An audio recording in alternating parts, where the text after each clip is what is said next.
I just want to emphasize the way the problem was given, that because they said that the frictional and redundant work together constitute 40% of the ideal work. So we just have to do all the problem for the ideal work. We found the strain, the flow stress, the final cross-sectional area, the force and the power, right, for the ideal work. And then we just added 40% to it. So now this is the final answer, that power required, right, calculate the power required for this operation is 12.25 kilowatt, right. So that is it. Now we have to go to the second part, calculate the die pressure at the exit of the die. Now flow stress of the material, not Y bar, just the simple flow stress is Y is equal to K epsilon N. So K epsilon N, this is 1020 megapascal. And simple drawing stress, right, from this simple flow stress, force upon area. The stress is force upon area. You have found the force previously, but remember this was the ideal force and you are multiplying it by 1.4, so you have added the 40% and the area. So you get, because this was in meganewton, so directly megapascal. Otherwise you will write into 10 raised to 6 and so on. If you use the basic units, there is less chance. So you find the drawing stress by the simple basic equation of force upon area, that you have found the force. There you found the force, you multiplied the force already by the velocity to find the power. But here just find the force directly divided by the area. You have a very simple basic equation for stress. So this is the drawing stress for the normal flow stress. And now just P is equal to YF minus sigma D.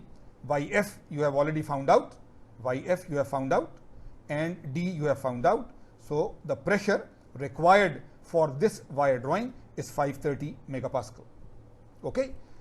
So I am again saying those things which I repeat a lot of times, but I really, because I know with my experience and so on and so forth that we keep on requesting you, but those of you who really listen to this request or this suggestion or this advice, they very quickly become the A minus students in the class. The others who say, oh, we'll see, just at the time of the quiz we'll quickly repeat it or we'll look at the solution somewhere. But what I'm saying is that, you see, you do this one problem on wire drawing, but before doing this, go through the PDF lecture notes, go through the book quickly, go through the video lecture, and then try to do this part A and part B independently without anybody's help. That yes, I can go back to the lecture many times, I can go back to the lecture notes many times, but I will not look at the solution. This is a challenge to me. I am a very intelligent person. I am one of the top engineering students in the country. So take it as a challenge. So if you do it independently without anybody's help, then this one problem is generally enough to make you understand all of wire drawing and so on. But if you just look at the solution straight away, then of course it will not be much. Okay, good. Drawing at elevated temperatures. Just like we had high temperature extrusion, so we are now doing drawing at elevated temperatures. And just like in extrusion, if you see, flow stress of metals is a function of the strain rate, and average true strain rate is epsilon dot bar 6V upon D naught ln A naught by AF, right? This is the average true strain rate, exactly the same as it was in extrusion, again because the geometry of the die and everything is exactly the same. So once you have this average true strain rate, then from here you find the flow stress, but this time rather than Y is equal to K epsilon N, you have Y or sigma is equal to C epsilon dot M, C epsilon dot M, right, at a given temperature, higher temperature. So from here you find the strain rate, and you put this strain rate in the flow stress formula, and then you start doing the calculation as it was. Optimum die angle is again an issue of optimum die angle. It depends on the ideal, the friction and the redundant work. I will try to recall for you, right, that there was that graph where you have the curves A, B, C, D, right. So one is for ideal deformation, one is for work against friction, one is for redundant work. When you add all of them, then you get a total force or total pressure curve. And initially it is high at lower diangles, again later it is high at higher diangles. At a certain value it is an optimum value. So the same thing again. Now something totally different. Maximum reduction per pass. Maximum reduction per pass.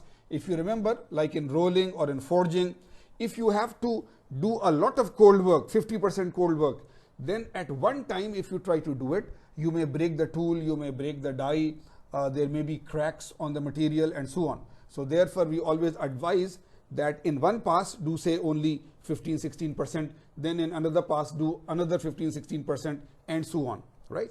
So how much should we do the reduction in thickness or dia or whatever in one go, in one pass, right? In one pass. So that is what we are discussing.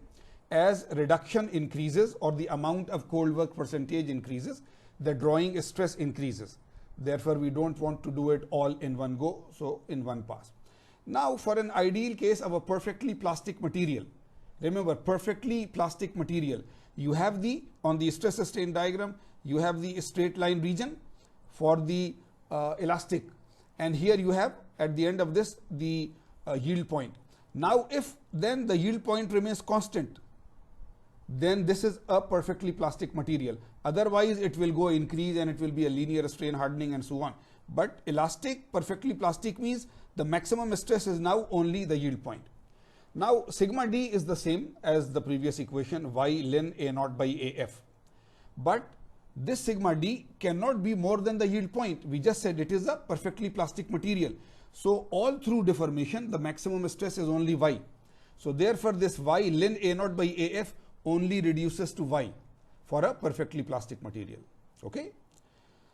This means that ln A naught by AF is equal to 1, isn't it? If sigma d is equal to only y, it can't get more than y, then this means that ln A naught by AF is equal to 1. Now here if you want to remove the ln, you take e raised to this, e raised to ln, e and ln cancel. So here you take e raised to 1, which is e. So A naught by AF is equal to e. So this is the thing. A naught by AF is equal to e. So if I have to take AF by A naught, it will be 1 upon e or e minus 1. Okay.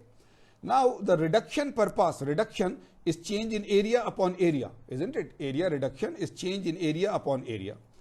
If you open it up, A naught upon A naught is 1 and AF upon A naught is AF upon A naught. So this is equal to 1 minus AF upon A naught, and AF upon A naught is 1 upon E.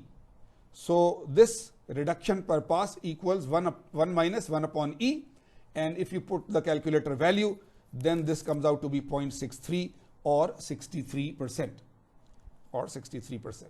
right? So if you assume that the material is behaving in a perfectly plastic way, so that there is E, right, the straight line region in the elastic region, at the end of the elastic region you have the yield point, and then all through the deformation this remains constant. So this is a perfectly plastic material. So if it is a perfectly plastic material, then the maximum reduction per pass is 63%. So if you are changing from A naught to AF, right, during the drawing, then you should not do more than 63%. Of course, to be safe, you will even do it maybe only 40% at one time, only 50% at one time, and so on, right? So this is how you find the maximum reduction per pass for a perfectly plastic material. Later on the next page, we will do it for a more realistic case of a strain hardening material, right? Normal metals are strain hardening. They don't stop at the yield point. The flow stress keeps on increasing until it goes to maximum and so forth. So one example again, it is a simpler one because you now know the problem, but it will require a little bit of understanding of the physics and math. But maximum reduction per pass for a strain hardening material, Remember the example that we did on the previous page was for elastic perfectly plastic material, which means that the elastic region is there, but then there is a flat horizontal line. But this time the elastic region is there, the straight line, and from the straight line now there is that curve which goes to the ultimate strength and then to fracture. So this is a strain hardening material, a normal strain hardening material, right? So we are now saying that obtain an expression for the maximum reduction per pass for a material with a true stress true strain curve of sigma is equal to k epsilon n. This is the equation. This is the equation for a strain hardening material, but ignore the friction and the redundant work. Ignore the friction and the redundant work. Keep yourself limited only to the ideal work. So it is much simpler. But now the equation, the flow stress, sigma or y, call it sigma, is equal to k epsilon n, right? So again, you have done the previous work, you have done the example before that, you know the equations. Take your pencil and paper and don't give up until you think you have the solution, right? So please again do that and don't give up, and I am very sure that inshallah you will get the solution. If you are listening to me now, then it means that you have already finished the solution, right? So drawing stress, ideal, right? You have ignoring friction and redundant work. So it is y bar ln A naught upon AF. And right, and of course ln A naught upon AF is epsilon 1. It is the same thing. So write y bar ln A naught upon AF or write y bar epsilon 1, it is the same thing. And y bar itself, you know, is k epsilon 1 n upon n plus 1, right? Now here is the physics. For the maximum value equal to flow stress at epsilon 1, right? Maximum value. You see, you are going increasing until you are at the point where you are doing the drawing work. So the drawing stress is equal to the flow stress. Maximum value that can be there is this. The drawing stress is equal to the flow stress, and normal flow stress is k epsilon 1 raised to n. This is the average. This is the average. This is the normal flow stress, not the average flow stress. So this is the only understanding thing, right? That drawing stress is equal to the flow stress if you take the maximum value, which is k epsilon 1 raised to n. Now this is also drawing stress, this is also drawing stress. So if you equate the two, so from here it is k epsilon 1 n, from there it is y bar, right? K epsilon 1 n upon n plus 1 into epsilon 1. Understand, right?